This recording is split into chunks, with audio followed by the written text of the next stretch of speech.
Hi, I'm Jacob Hornberger, Libertarian candidate for president. As I've long been pointing out, the war on drugs is the most racist government program since segregation, perhaps even more so. It's a racist government program that is supported by both Democrats and Republicans fervently, including all their respective presidential candidates for 2024, Biden, Trump, DeSantis, Pompeo, Haley, and all the rest of them. This government program's been going on for a long time. You can look all the way back to Billie Holiday, where they used it to target her and destroy her life with these drug laws. But today you've got bigoted cops and bigoted judges sending black people up for 20, 30 years for a nonviolent drug offense, asset forfeiture where they're stealing money from black people on the highway.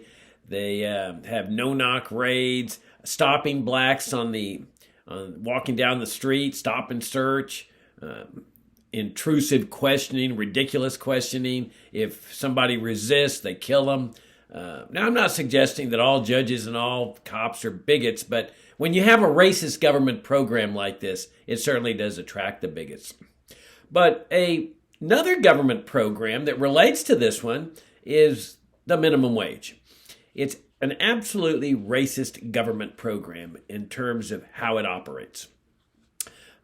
Every year for the past umpteen years, the black teenage unemployment rate has always soared much higher than the national unemployment rate. Ranges chronically from about 20% and sometimes gets as high as 50%. And the federal officials and state officials just, sit there scratching their noodles trying to figure this out. Well, there's nothing to figure out. It's because of the minimum wage. What it does is it locks out of the labor market everybody whose labor is valued in the free market at less than the mandatory minimum. That means black teenagers. In the free market, their work is valued by employers at less than the minimum.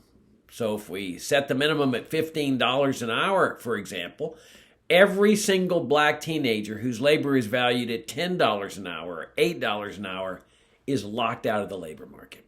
And that's why there's been this chronic unemployment rate decade after decade among black teenagers. If a black teenager goes to an employer and says, look, I'll work for $5 an hour. I will work just as hard as that white kid over there that you're paying $15 an hour, and I'll do a better job.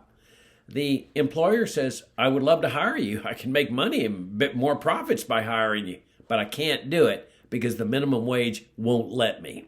And so the black teenager is locked out of the labor market in his most formative years. And then guess what he ends up doing?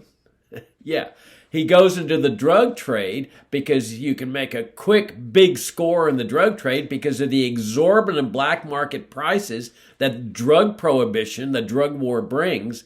Then he's busted and he's sent away to a federal or a state penitentiary for the next 20 years of his life.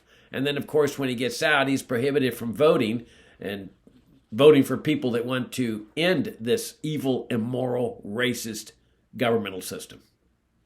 There's only one solution to all this, and that's not about talking about racism in America. It's about ending the programs that are racist in their nature and their consequences. And that includes the war on drugs and includes the minimum wage. I'm Jacob Hornberger, Libertarian candidate for president. My campaign website is jacobforliberty.com.